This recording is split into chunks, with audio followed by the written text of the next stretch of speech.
Okay, so welcome to part 3 for the Lunch and Learn series specific to early childhood. Stephanie's Paul and I have been leading the last 2 conversations. Stephanie is on vacation today, so it's just me. So we'll go ahead and get started. We're going to talk today about preparing for virtual options in early childhood, which is obviously a unique situation given COVID-19. You know, in part 1, we talked about some of the basic ABA, you know, principles and strategies and interventions. And, you know, that was really for a lot of families who are new to the diagnosis of ASD or new to, you know, some of the interventions that are used. You know, in part 2, we talked about how to use some of those strategies and practices and tools to prepare a child to get ready to go back to school. But there may be some situations where we're not ready to go back to school yet, or where we've got to wait a little bit. Maybe we're using some virtual options. Maybe there's some other things that we are, you know, kind of having to be a little bit flexible and adapt to the changes because of COVID-19. So today we're going to switch gears and we're going to talk about some of the virtual options in early childhood, which I know is not anywhere near optimal for very young children. So while virtual options can work for older students, you know, using online education for very young children is by no means optimal. But because we have to be fluid and flexible and handle the challenges of COVID-19, sometimes we've got to do things that just aren't perfect. So we'll talk about some more about how we can be prepared to deal with some of this information virtually here in just a second. Oops, there we go. So we have a little bit of housekeeping before we get started. You have to forgive me here, I'm handling 2 screens at a time. So for educational and quality control, we are recording this session. By participating, you are consenting to being recorded. But before we share this session, whether it's on YouTube, on our website, we actually remove any identifying information to protect your privacy. The Q&A section will actually also be removed and will only be shared as an anonymous transcript. So what are today's objectives? So we're going to discuss what we know about virtual options for very young children, especially very young children with ASD. We're going to describe the research surrounding parent-mediated or parent-implemented interventions. Those things mean the same thing, but you might see parent-mediated as a term in maybe older research. Because there's also peer-mediated, we changed the term to parent-implemented. They mean the same thing. We're going to talk about those though. We're also going to talk about types of tele-intervention models. We're going to describe a case study, and we're going to have an opportunity for questions and answers at the end. So let me introduce myself in case you were not at the first 2 Lunch and Learns for early childhood the last couple of weeks. So if you're new, my name is Alicia Hart. I'm a training associate at VCU ACE. If you've ever watched any of our trainings, you've probably recognized my voice. I am the person behind a lot of developing the scripts, the videos, the narration for a lot of our products, including the Foundations of ASD course, the Parent Playbook course, all of our how-to videos, some of our COVID-19 videos that we put out recently, our early childhood videos that we've been working on, and I work with Project PASS, which is an early childhood specific professional development project where we work with different school divisions across Virginia, and we improve the implementation of evidence-based practices for children with ASD. I am also a remote employee in Florida. This is going to be relevant here in just a minute. So I'll tell you, I've always worked in Florida. I've always worked from home. You know, I'm well versed in using a lot of the tools that many other people are using right now, and in having my own home office. I'm also the parent of 3 children, Sky, Ewan, and Vaughn. Ewan was diagnosed with autism spectrum disorder when he was 2 years old.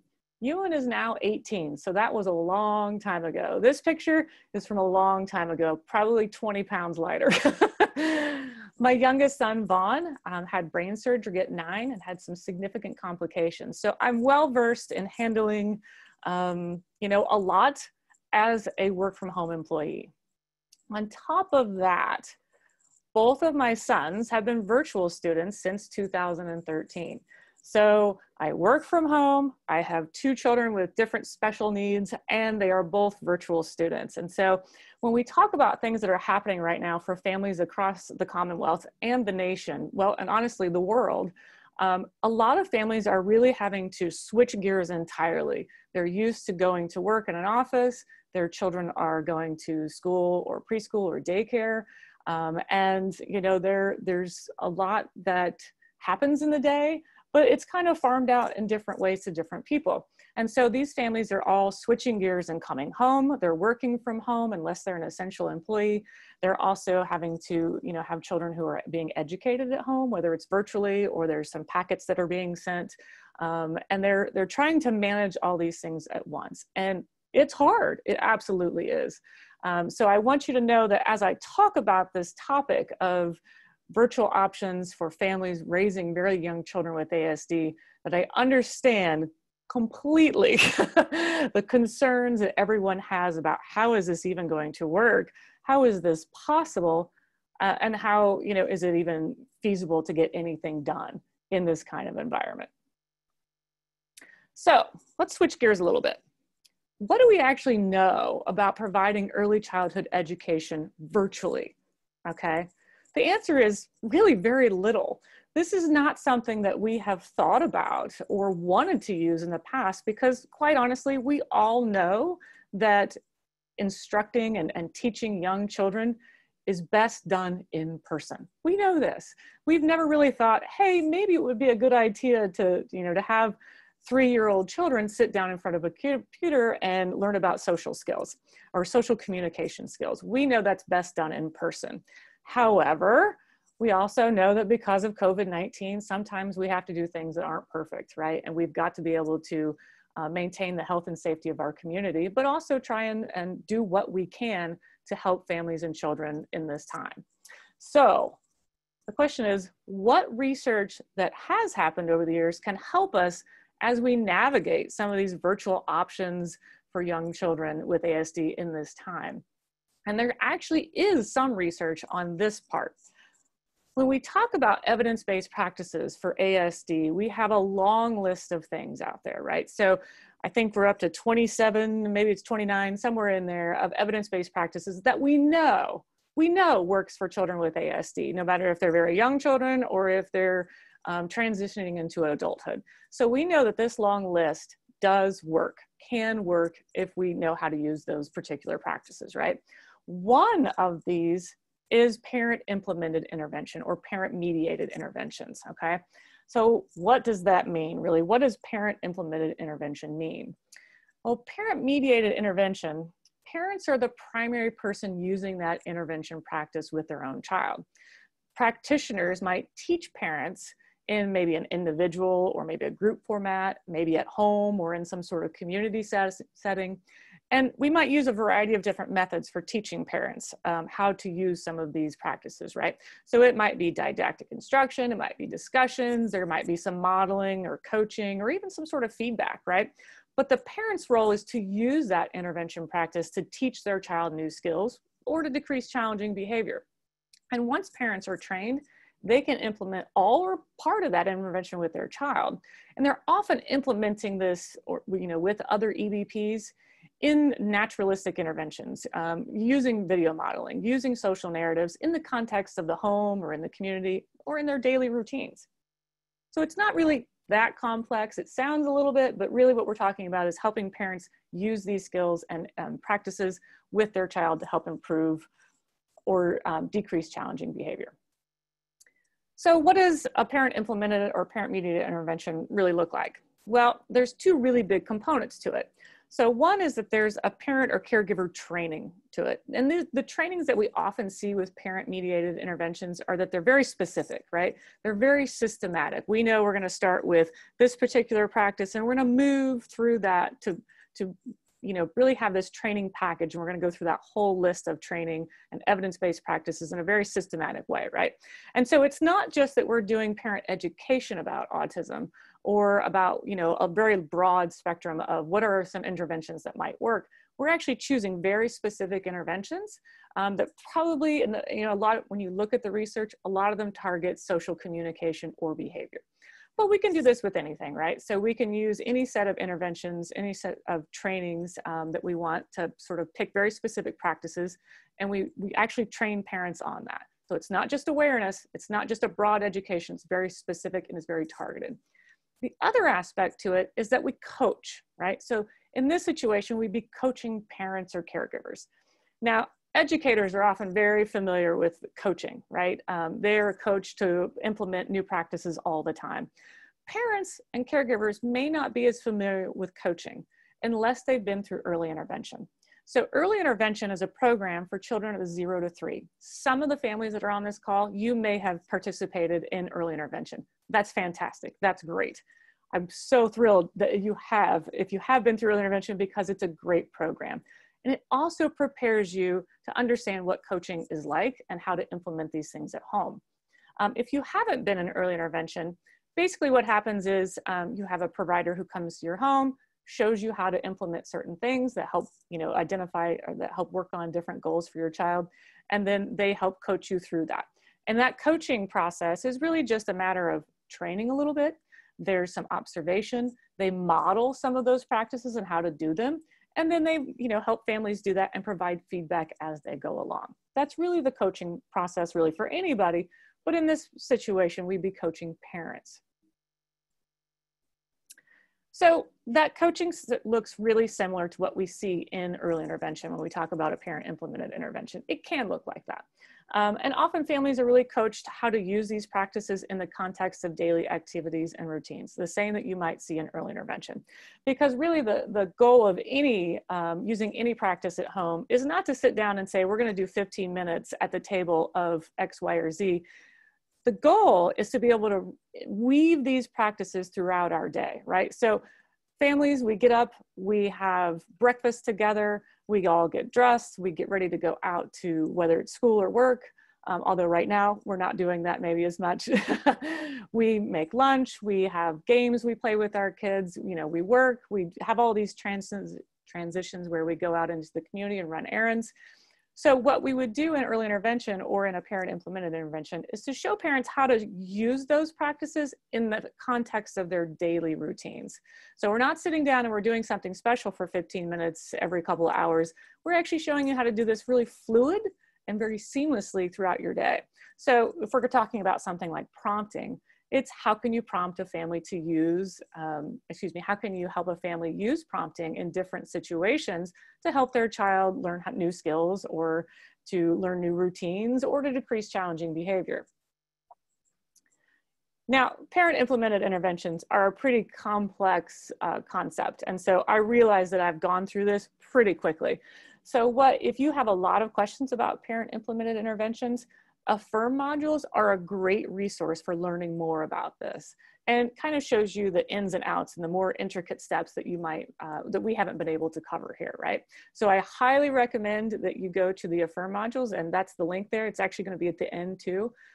So you can write that down and visit that website and check out their brief packets and their videos that they have as well. So the interesting thing about parent implemented interventions and coaching practices is that they can be done both in person or virtually. We know that, excuse me, just a second there. Oh, sorry.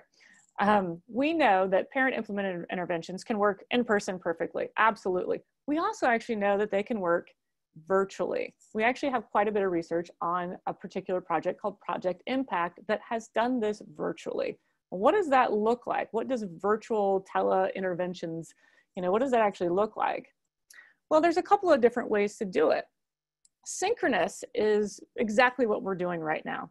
Synchronous means in real time, and it's virtual in this sort of situation. Now, I know that you can't ask questions and break in because you're already muted, but let's just say that we were able to have a conversation. This would be a great way to talk about a whole lot of things and to talk about what's going on in your child's life. Let's talk about some of the different practices that you might experience. That's what synchronous means, right? Asynchronous just means that it occurs really at that learner's pace. So an asynchronous example might be something like a self-paced course. So if you've ever taken any of the courses that we have at VCU ACE, we have one called the Foundations course and the Parent Playbook that are self-paced. That means you can get on at any time that you want. and you can watch videos, you can stop, you can rewind. It's all at your pace and your convenience. That's what asynchronous is. A hybrid would be a mix of both of these activities, where you would have some live version like this, where we would be able to talk in real time, but you would also have asynchronous learning opportunities where you could watch videos or read different selections that have been picked out for you at your own time and convenience, okay? There are benefits to each one of these. So the benefits to synchronous delivery obviously is the interaction. You get to ask questions and get immediate feedback, and it's a live discussion just as if you were in person, right? Except we're using the computer. There's an obvious benefit to synchronous delivery. But there are some considerations if we're talking about using this for any kind of coaching model or any kind of tele-intervention model for families. A live synchronous session puts a lot of pressure on families to learn something, to be able to demonstrate it, or maybe even record it in the moment. So if we're asking a family to learn about using visual supports, we would want them to be able to learn about that topic on their own time, kind of be able to process that information. And then maybe once we get to the live session, then we could have some more, questions and discussions that are a little more meaningful. Because if I'm explaining everything about visual supports to you in a live session, I'm asking you to process that, generate some thoughtful discussion or question, and maybe even demonstrate something all in that live session. That's a lot to ask of anyone, but it's a lot to ask of families who are raising young children with ASD in the middle of a pandemic. So synchronous sessions can be used, but I'd say you got to be careful about how you use them. Some of the options for asynchronous learning, for the benefits of that, are obviously that it's convenient, right? You don't have to stop what you're doing and come to this lunch and learn like this for an hour. You can do it maybe right before you go to bed, maybe before you get up to bed, maybe if you've got a break at work, you've got 5 minutes, you can watch a quick video. So it's convenient to you. There's a flexible pace usually to asynchronous learning. It's not something that's due right then. You usually have some time to figure out how to get this into your schedule. And really one of the best benefits is that you get to review it as needed. I guarantee you, if you're watching this video right now in this synchronous session, you're gonna have questions and you're gonna be like, wait, what did she say? Wait, what was that part about tele-intervention models? I actually need to go back and watch that again. So the nice thing when you have a video that you can watch again and again is that you could go back and review it. This is really important for parents, especially parents of children with ASD. I can tell you as a parent of a child with ASD that I have some characteristics myself. And one of them is processing information in real time when there's distractions. So if I'm asked to learn something and my children are running around, the dogs are barking and there's a neighbor mowing, I'm going to be distracted and I'm not probably really going to pick up that information. Being able to go and watch something again and again helps make it more concrete for me. And it helps me process that information. And a lot of other families are the same way. So some of the considerations for families when we're talking about asynchronous sessions is that it allows them to learn information that's really concrete because they can watch it again and again. If we're talking about prompting and we're doing in a live synchronous session like this, yes, I can probably get someone to understand what prompting is and what it looks like. But in the moment when you have young children running around and you're trying to implement this new practice, you're like, wait a minute, what does prompting look like again? What am I supposed to do? What am I not supposed to do? This allows families to watch that and remind them before they do it right there in the moment, right? So I can watch this video, I can remind myself what I'm supposed to do or how I'm supposed to do it, and then I can try practicing it. So it also allows families to process that information and generate really thoughtful questions and concerns. When we have that ability to sit and really think about something, when we come to that live session, then we might have better questions, or we might have better comments, or we might have more concerns that we might not have had in that live session. We've had time to think about it. So what about the benefits of a hybrid delivery? Obviously, it allows families time to digest that information and time to develop those meaningful questions, but it also really gives them the opportunity for those real-time interactions, which are crucial. Without that real-time interaction, this is just something that you're doing in a self-paced way, and you have no feedback. Getting feedback from someone who's a provider, a teacher, someone who is a professional and is an expert in these things is crucial. You've got to know that you're on the right track, or that maybe there's some things we need to tweak. There are some questions that we have. This helps everybody move forward in a really meaningful way. So some of the consideration for families when we talk about hybrid sessions, obviously it's all these great things, right? But one of the best part to it is it takes the pressure off the family of trying to wrangle a 3-year-old child in front of a computer. Because one of the things that we want to be able to do is not only train parents and caregivers on a particular practice, right? We want them to implement that. So if we're talking about visual supports and prompting, we want them to learn about what that is. We want them to be able to practice that and implement that in a daily activity or a daily routine, but we want to be able to give them some feedback, right? So if we're only relying on a synchronous live session, we're either putting a cell phone in our pocket and chasing a child around while we try to do this, or we're trying to set it up maybe in front of a computer like right now. And I can tell you from my experience as a parent of a child with ASD, I remember 3-year-old Ewan and wrangling 3-year-old Ewan to sit for any length of time in front of a computer would be extremely difficult. And I don't know that I could actually implement something in front of a camera right then, right there, with any kind of fidelity, right? Or certainly it might be a bad situation where I'm sitting in front of the camera, I'm trying to wrangle this child, and then the person who's observing and coaching really can't see anything. So one of the things that's really important is to try video recording at the family's convenience, right? So if we're going to observe a family as they implement some sort of practice, we probably ought to think about using video and recording, letting families record that at their own time and convenience. Maybe they've got, you know, a spouse or a sibling who can help with recording. And so we're not just trying to chase this child around or force them to sit in front of a computer. It's a little more natural. And that really gives that coach, that observer, a chance to see things as they really happen in the home. So that allows them to give better feedback as well. So really this hybrid approach really allows families and coaches to the best of both worlds, right? We get to have live discussion, we get to answer questions, we get to learn at our own pace, and we get to provide some really better quality video than trying to sit down in front of a computer in a live session with a very young child. So this is actually the framework when you really think about all that happens in a parent-mediated intervention in a hybrid delivery model where we're talking about synchronous and asynchronous options, right? This is pretty much what it boils down to. You know, it can be adapted, it can be tweaked though. This is 2020, this is the year where it just seems like everything that can go wrong will, and we all have to be flexible and adaptable to different situations. So while this might be the more, you know, perfect framework for this, this can be adapted in a lot of different ways. Perhaps that we know it's not something where we have a very specific set of practices that we're already sort of gonna do a training package on. Maybe it's more individualized to families to where it's about particular child IEP goals, and there's a little bit more fluid and flexibility about what we're going to do in terms of training. But the rest of it in terms of live, that can be done whether that's through Zoom, it can be done through Google Meet, it can be done through Microsoft Teams. Maybe there's even some other things that I don't know about out there that we can use to do a live synchronous session. You know, for families, we can have really short trainings. You know, one of the things about the attention span we often talk about attention span for children, but we ought to be talking about it for adults too.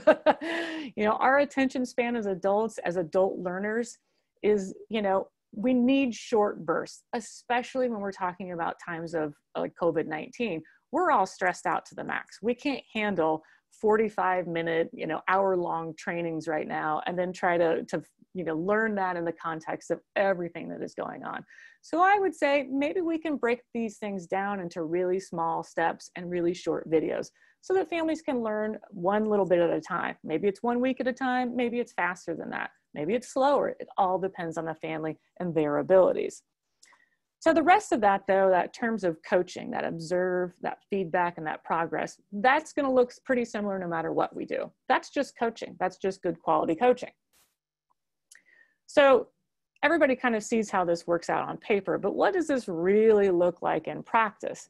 Because I'm telling you, I know that there are people sitting in this session right now who are saying, this is just, it's unrealistic. I don't even see how this could really practically and feasibly happen when we have families who are working full-time at home, Maybe one of the family members is an essential worker who's not even home and is really under a tremendous amount of stress. And we have maybe other siblings who are at home who are getting ready to do virtual school themselves. Maybe they need help. Maybe we have really young children in the family that, you know, are still attached to mom or dad's hip.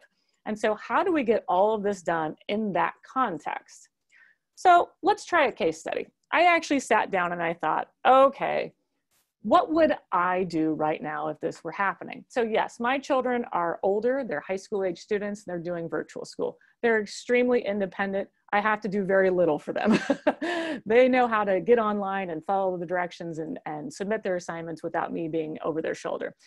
But what would it be like if this were their first time doing anything virtual? What would it be like if we were talking about a 3-year-old Ewan right now instead of an 18-year-old Ewan who's really well versed in how to use some of these supports, and I'm really well versed in how to use a lot of supports, right? So what would this look like? So I actually went and looked up what Ewan's goals were when he was in preschool. Yes, I actually keep all of those things. I have binders and binders and binders full of things about Ewan from early intervention all the way on, right? So I went and looked up what did Ewan's goals, what were they like when he was in preschool, 3-year-old Ewan.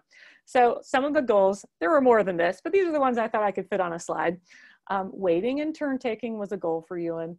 Understanding basic concepts like on or off or under, beside, through, things like that, or even colors and numbers. Using a 2 or 3 word utterance. Ewan actually used an augmentative communication system from about 2.5 years on. So he used a Dynavox. So he was learning how to speak, but he was using his communication device more. So we were encouraging him to speak as he used his device so that he had sort of the best of both worlds. So at the time we were encouraging him to use about 2 or 3 words at the same time, right? Like, I want cookies. So he would also, some of his other goals were to follow 2-step directions. This was really hard for Ewan for a long time. And parallel play, of course, was a concern for Ewan at the time. So these were all of his goals. I want you to think about that. This is kind of a blending of life then and life now, right? So this would be the family life breakdown if everything were happening to our family way back when, right? So I would be working from home full time, like I do now. My husband is considered an essential worker, and he works in an assisted living facility and is under a lot of stress to be at work, and a lot of his residents are ill, right? So we have to keep in mind that this is COVID isn't something that's happening way over there. It's happening very close to this family's life. At the time, Ewan would have had a 1-year-old brother. He would have also had a 10-year-old sister. So that means that 10-year-old sister would probably be doing virtual school at this time. So she might need some support. Now, I would say my daughter has always, I think was born completely independent. She was born 40 years old. So I would have been very lucky in that Sky probably wouldn't have needed a lot of support, but there would certainly be some support that you would have to require. And then having a 1-year-old at the time definitely would be child on my hip all the time while I was trying to work, right? So at that time, if this would have been happening to us, we would have just transitioned from early intervention. So we would have had some knowledge about how coaching works and how to implement some things. We wouldn't have been brand new to autism or some of the interventions. And of course, I did have some knowledge of ASD at that point. Certainly not where I'm at now. This has been a long process for me, but I had some knowledge, right? Dad would have said he's tired. He wants to sleep when he gets home from work, but man, I'm okay with playing some games, but I really can't do much else. And one of the other things too is that mom and sister would have been very tech savvy and would have been able to manage some of the things that we would be talking about in a virtual option here. So keep all of this in mind, right? So I asked my husband, I said, I want you to pretend as if this is happening right now and we have 3-year-old Ewan and we're being asked to do some of this stuff in the time of COVID-19. And his thought was, I come home around 2 o'clock every day. He goes into work about 5:30, 6 o'clock in the morning. And his job is very physically demanding and he's tired. He's just exhausted. So when he comes home, he really just wants to rest for a while. And if he does have the ability to do something, honestly, he said, I want easy, I want quick, and I want something that helps make life easier, okay? I imagine that's not unique to my husband. I imagine there are a lot of families who are saying that right now. And I thought about myself. What would I have said about this way back when? I probably would have said, I have a pretty good grasp on some things like using sign language, making pictures for visual supports, probably modeling, and how to use Ewan's AAC system that he had. But if I were working full-time like I am right now, in that situation, I would have needed Ewan to be way more independent than he was then, especially with a 1-year-old and so many things happening at once. So where can we realistically start with a family like this, right? So realistically, we can expect them to be able to watch some really short videos. And by really short, I mean like 5 to 10 minutes. Nobody's really going to be able to handle hour-long or multi-hour-long trainings on things. We need stuff that is very short, to the point, and efficient in teaching something, right? And so we do have a lot of options in that area. There are a lot of different things, whether it's at VCUACE or Affirm or Autism Speaks or any other number of places online where we can learn about different practices, right? So there are short videos that are out there. We can also suggest activities that actually use the family's strengths. This is something we do in early intervention all the time that we can also apply to this situation. If we use the family's strengths, it also allows them to work on goals at the same time. So a really good example of this is Dad who said, I want something quick, easy, and I don't mind playing games. So Ewan and his dad could play games together and they could work on waiting and taking turns. Some of the videos that they might watch on that might be about how to do that. And then we could record a video and we could send that in for feedback and maybe get a little bit of help on improving some of that from our child's teacher. We can also encourage activities that incorporates the child's interest. So we're really big at VCUACE on using a child's strengths and interests across the lifespan, right? Whether we're talking about early childhood, elementary school, middle school, high school, or even transitioning to adulthood, we should always be using those strengths and interests. And every child has strengths and interests. So how can we use that to help that child learn and grow and help this family? So in Ewan's case, when he was 3, he was obsessed with Thomas the Train. It was the one thing in his life that he could wake up and be excited about and be the one thing at night before he went to bed that he still wanted to be playing with, okay? So we can use Thomas the Train, we can use that interest to work on those basic concepts that that child's trying to achieve, right? So working on topics like on and off, under, on top, around. You can just imagine all the things that you could do with a train and a train set and all these other things, right? And then you could expand that to, how can we find things that are in the kitchen that are on top of the counter, right? So it's not as if we just stay there, we can expand and generalize. So what else could we realistically do? Well, Mom's already got some pretty good skills, right? She knows how to do modeling. She's using some visual supports already, but we can build on that to increase and to include the use of prompting and reinforcement.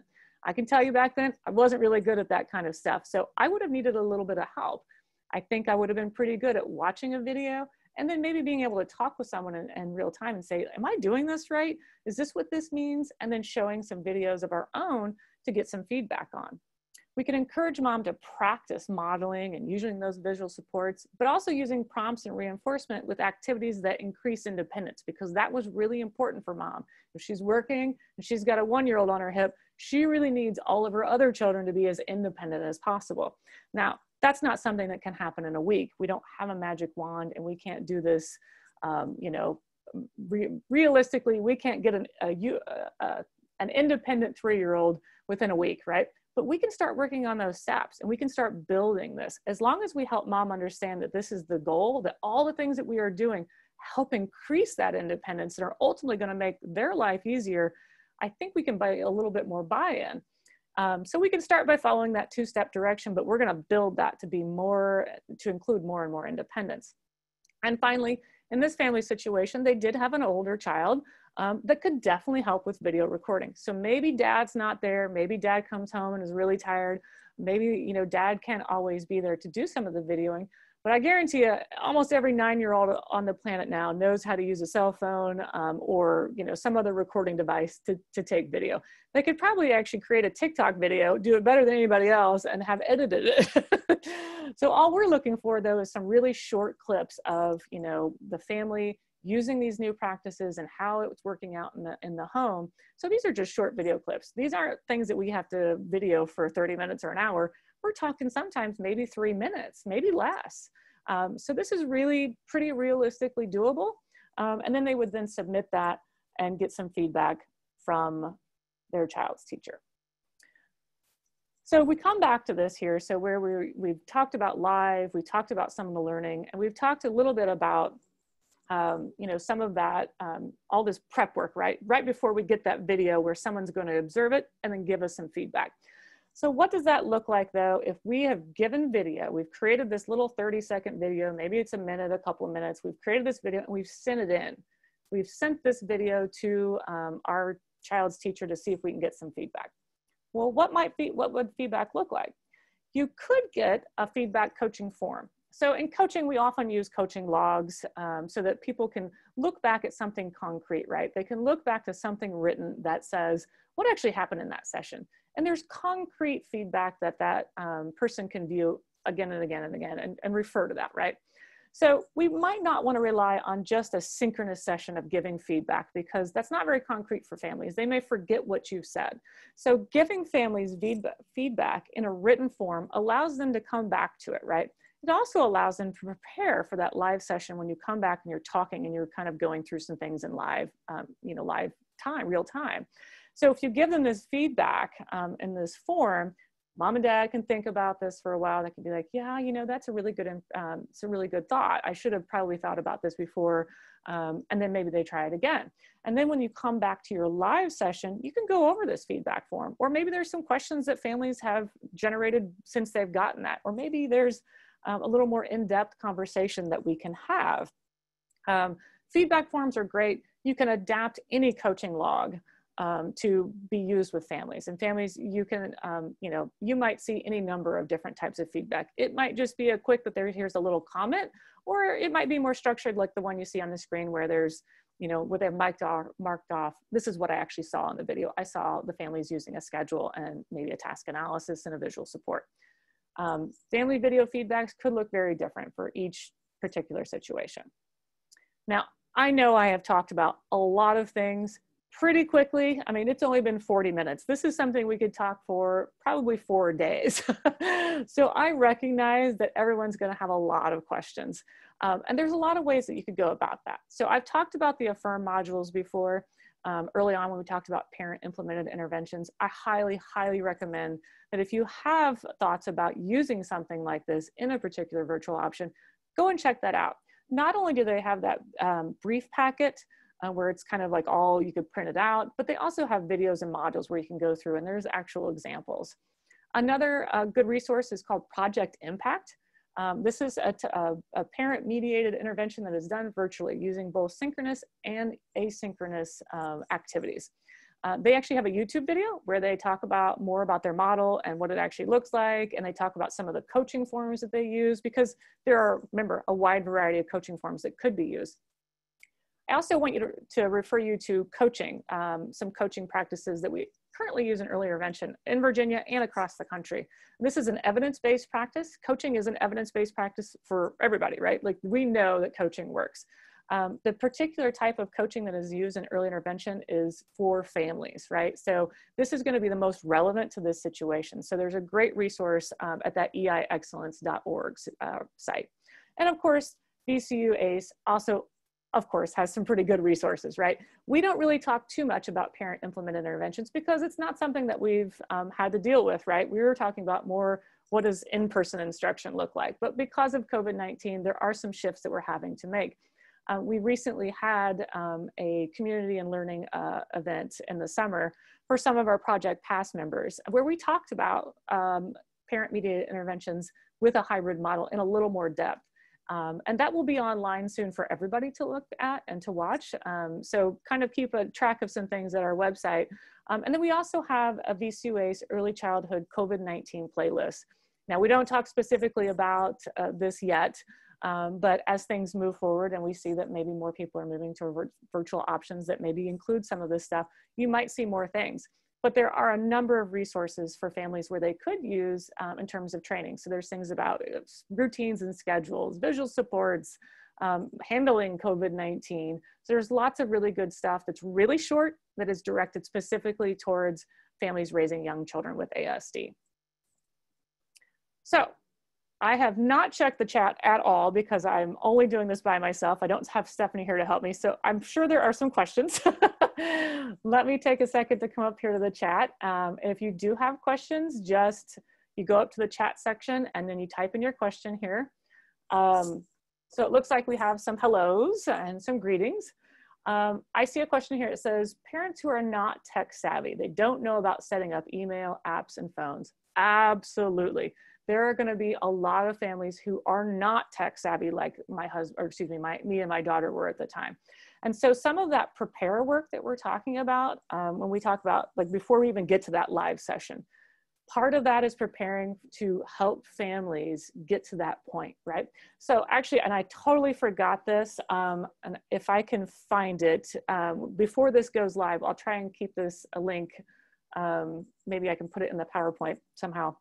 There was a webcast not too long ago. It was I think it was in April or May, from the LEADS website, which is an early childhood based website here in Virginia, that was talking about, you know, what if we had to do parent mediated? Well, it wasn't really parent mediated interventions they were talking about, but really kind of this virtual stuff, like if we had to observe virtually and all this other stuff. There was a whole section of this webcast that was dedicated to how do we help families navigate the technological part of this? Maybe it's using their cell phones. Maybe they don't have a computer. Maybe it's using their data. How can we do all this realistically if they have limited data plans?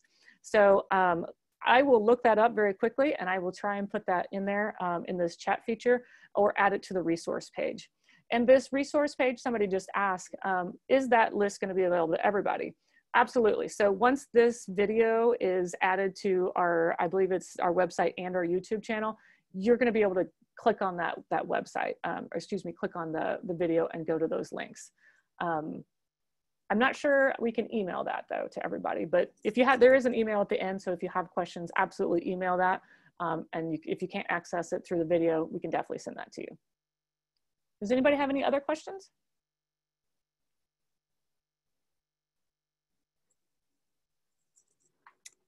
I'm going to look up that LEADS website really fast and see if I can get that for everyone. Okay, so this is va-leads-ecse.org.